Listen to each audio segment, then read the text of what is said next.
Hi guys, my name is Meads. This is going to be a review for Sentinel's re-edit Iron Man line, and we have the Iron Patriot and designed by Chemical Attack. I really like Sentinel figures, as you've seen in my channel.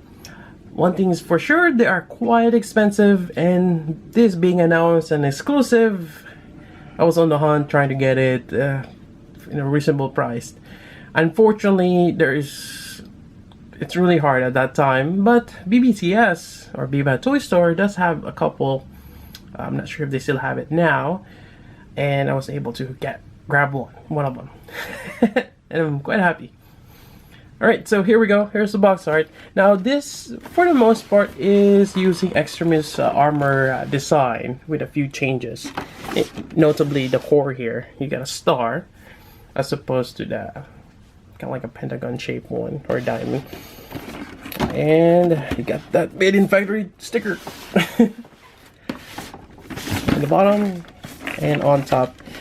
My box is a bit banged up. Actually, I was informed by BBTS if I still want to get it because of the damaged box.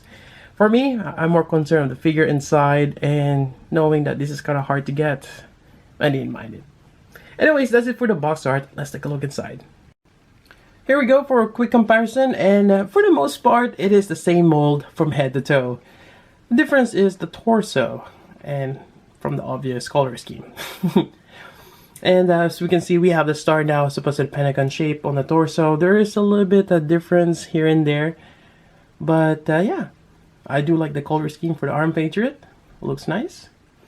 And you do have the base on the back here. Now this is before the War Machine, where they started adding that screw, which right here, which helps you tighten it. Otherwise, this thing might flop up and down. It is tight right now, but only time will tell where it will start to droop down. Yeah. But nonetheless, I'm probably just gonna have him standing as opposed to flight mode. And I think that's about it for in terms of the base. You know, it's nothing. It's the same for all the re-edit line. All right, let's take a look at the figure. All right, and this looks great. Yep. And it's actually really lightweight. This is probably kind of like the Extremis armor. It's kind of hard to tell if there is diecast. This part here on top kind of feels like diecast, but from the underneath, something tells me that I'm just feeling the metallic paint. It's coated. It's not really diecast. Yeah. Yeah, so it has a plastic core and metallic painting or metallic coating. So that's what it feels like. It's die-cast, but it's not really. For me, I like it because this is lightweight. It's easily poseable without much issues. Nothing's really hindering him down. Yeah, quite nice. Alright, so I'm gonna go over articulation. It's gonna be similar to the other re-edit line for the most part. And now we have the neck here. You can look down. You can look up. And there are some kind of circuitry in there for the LED gimmick, which is best not to pop out. And there's always that little bit of a risk when you move the neck that something might get removed. And here's the little tab here. You get the on and off switch. The battery pack is right under here. There was a tab here that I already removed. And basically we're gonna turn this on. There we go. It's light up. You probably didn't see much difference because it's just white. But let me turn it off. There we go. There we go. It's probably a lot better to do it this way. Turn on the lights. Yeah, it's nice. Has a nice glow. There is a little bit of details on the chest. Let's see if I can get this to focus. There we go. So that clear plastic has some engravings on it. It's actually quite nice. And let me see if I can show that a little bit better when it's off. There we go. Yeah.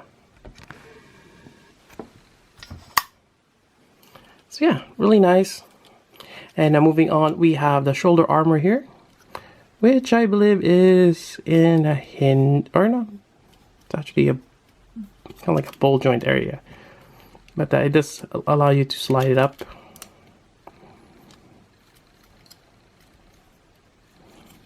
Yeah, it's kind of, you know, weird joint, but it's there. And I also like this part here. It's kind of like spring loaded, and it fills in the gap. You don't really see the joints on the other arm. Same thing here. You got that spring-loaded thing. Really cool. And then you got the torso area. You got quite a bit of an up crunch, and as well as on the back here. It's nice that it doesn't really give you much gap. I mean, there's certain parts if you really push it back, but yeah, it's great. Then you got the side skirt here, not much going in there. Just gonna move it out of the way when you're doing certain poses. You have a bicep swivel here, elbow bend, and you got the wrist joint. You got the little flap here for the forearm.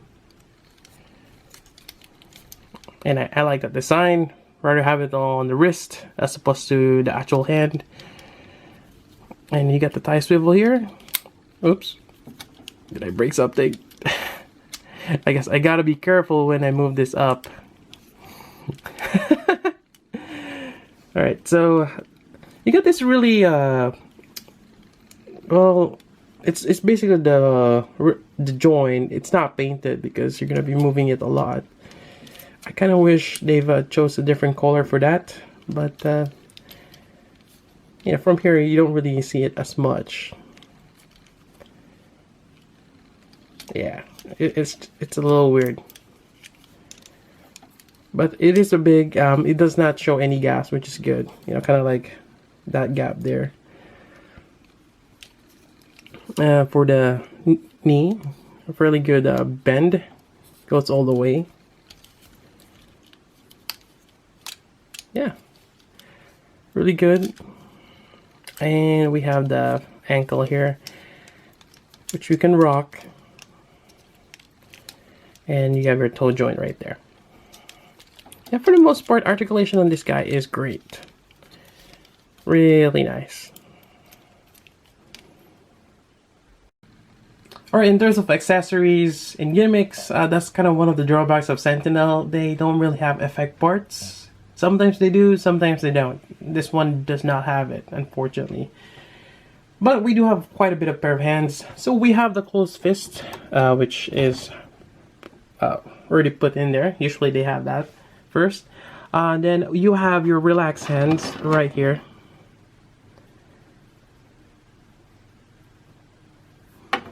Then you have this kind of like open hand where you're shooting your repulsor blast. Same thing with this one where the fingers are more wide open. And you have this one as well, which it's probably for flight or something else, or it could be used the same way as blast. So different hand gestures. And that's a total of 5 pairs of hands. So other than that, and which is different from the extremis armor, you're getting the shield, Capt America shield, which has some nifty connection there. This part here actually can be detached. It's just a circular peg right there. You do have an arm with 3 points of articulation. I'm not sure if you can even swivel from here. I tried moving in it and it's not doing so, and I don't want to force it.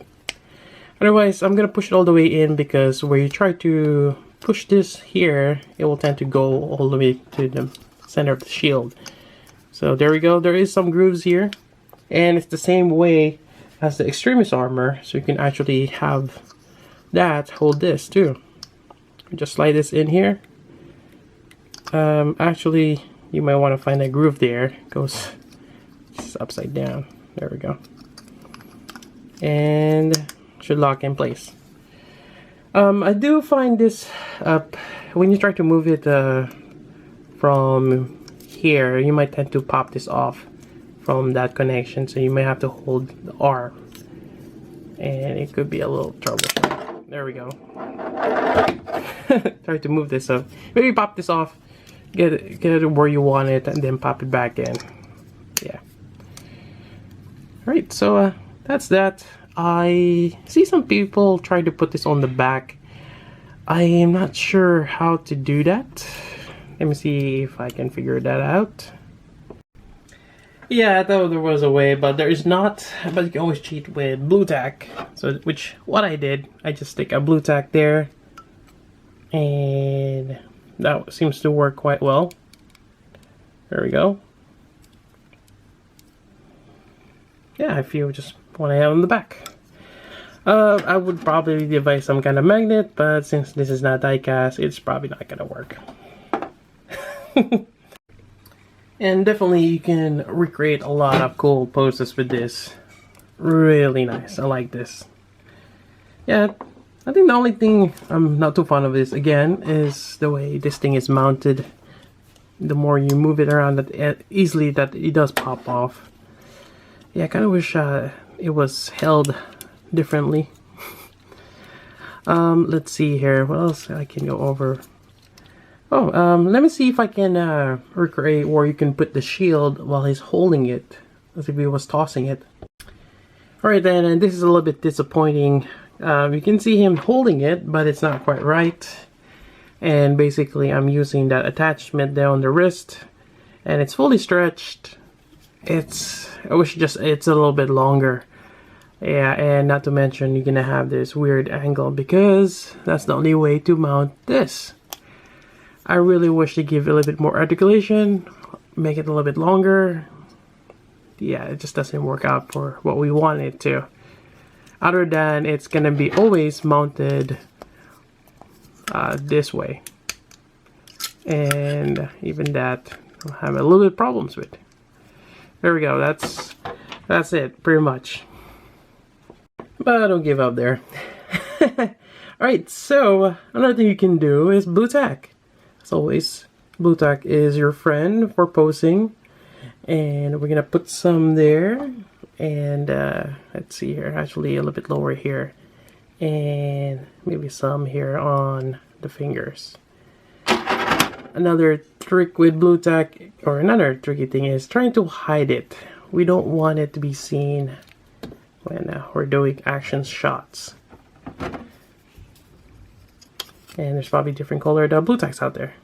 Right, so what I'm gonna do is push this here, and actually kind of like this.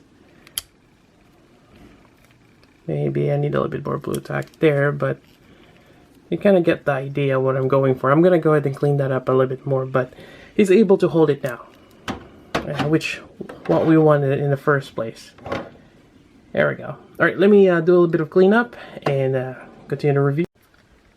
Alright, here we go. And obviously you cannot keep it that way for a long time, but enough to take a picture. And this way it's quite hidden. It's all the way in the back there. Yeah, there we go. Actually, sometimes I forgot that hand might be just for saluting. And that pretty much wraps up the review for the Iron Patriot, another release by Sentinel. And this marks it the number 4. We have the Bleeding Edge, the Extremis Armor, we have the War Machine, and we have this. Actually, War Machine is the more later release. But we have 4 so far, and they look pretty good. I think the next one will be the Hulkbuster, which I cannot wait for that one. And we'll see how that goes as well.